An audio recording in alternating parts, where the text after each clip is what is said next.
question is, there are times when we feel worn out. It might be because of the external pressure or emotional trauma that we are going through, or because of the lack of inner strength. In such a situation or such a circumstance, what do you think would help us get back our interest and enthusiasm in life? Oh, worn out? How old are you? Can I ask how old are you? Okay. No, we won't tell you that. No, at this stage in your life, you should not be worn out for any reason. As you said, emotional trauma. So you need to understand this. These are all become regular words to be used in the society. People think they have a right to be stressed. See, if you say, I'm stressed out, I'm worn out, I'm tense about something, tension, stress, all this, people think it is their right. It is not your right. It is a great disaster that you're unfolding upon yourself. Because stress, anxiety, all these things means you just don't know how to manage your thought process and your emotion, isn't it? Or even your chemistry. To look at it in a very fundamental way. See, what you call as peacefulness, what you call as joyfulness, what you call as blissfulness, what you call as ecstasy, what you call as agony, what you call as misery, what you call as anxiety, what you call as stress, all these experiences of life, pleasant ones and unpleasant ones, all of them have a chemical basis to it, yes or no? There is a chemistry attached to it. Suppose you lose your peace today, what happens? First thing is you will snap at somebody who is at home. They always give the first dose. But people think it's natural, it's normal rather. Then you pick a quarrel with your neighbor. It goes on. Then on the street you will yell at somebody. Then you come here and shout at your professor. Now people know you need medical attention. The moment you start screaming in a place where it's going to have serious consequences for you, people know you need medical attention.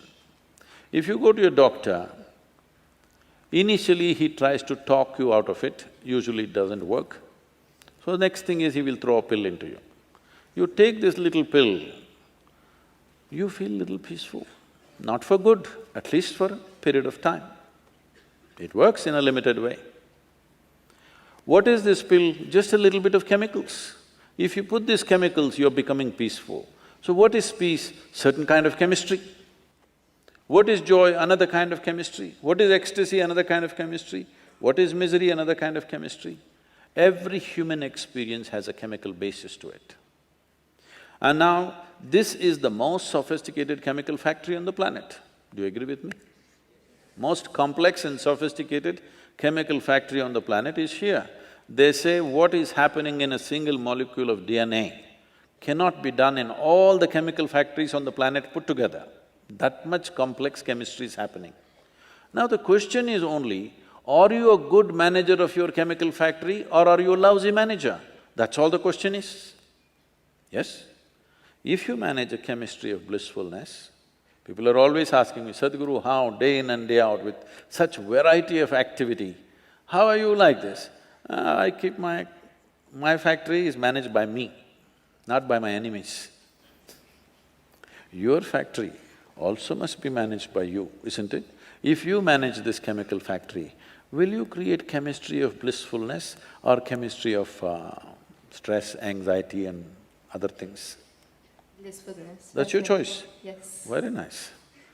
If that is your choice, I'm sure that is the choice for everybody when it comes to themselves. You may want something else for your neighbor. What you want for your neighbor may be debatable, but what you want for yourself is 100% clear, isn't it so? Hello? Highest level of pleasantness you want for this, yes or no? Why such a simple thing is not happening? Simply because there is no sadhana. That means you have not turned the tools that have been given to you as your tools. See, we were trekking in… every year we are trekking in Tibet.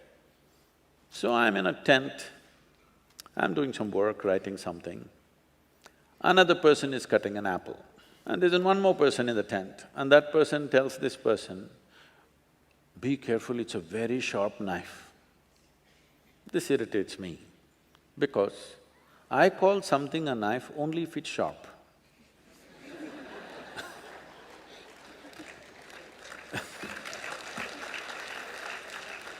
If it is a child, I understand, you say these things. This is a full-grown man. Then I say, hey, leave him alone. He is a full-grown man. He should know bloody how to handle a knife of all the things, not some complicated machinery, just a knife, leave him alone. No, Sadhguru, it's a very sharp knife. Say, I know it's sharp, that's why it's a knife, just leave him alone. Then I continue my work. Then quietly she whispers, "Be careful, it's a very sharp." And after 2 minutes he cuts his hand. Then I say, okay.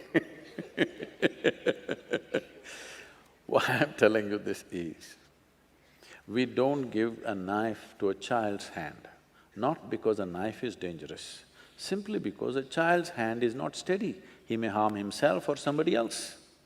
Yes? Knife is not a dangerous instrument.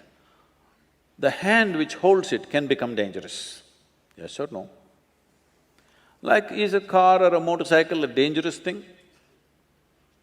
No, it's a wonderful thing. But so many people kill themselves. If you do one mistake, it will take your life. If you handle it right, it makes your life. If you don't handle it right, it takes your life.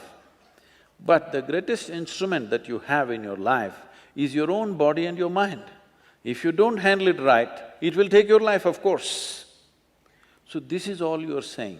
This is simply because right now our entire system of education is about how to fix the world, not about how to make this into a tremendous instrument in my life. How my body, my mind, my chemistry, my intelligence must work for me. Once these things don't work for you, you are a finished case. Do what you want. Once your intelligence is turned against you, no power in the universe can save you, isn't it so? Because enough work has not been done on it, no attention has been paid as to how this functions. You agree with me, this is the most sophisticated machine on the planet?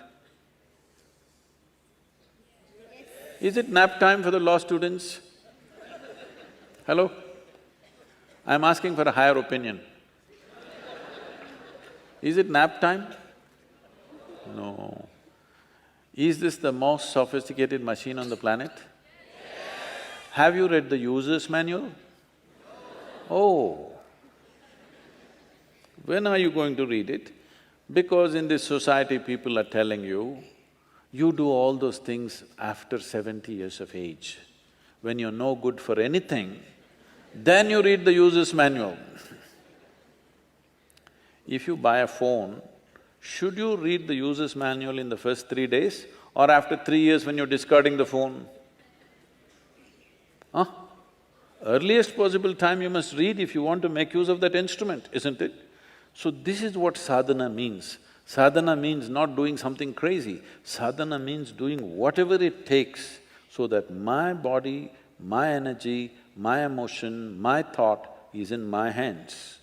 If you gain mastery over your physical body, 15 to 20% of your life and destiny will be in your hands.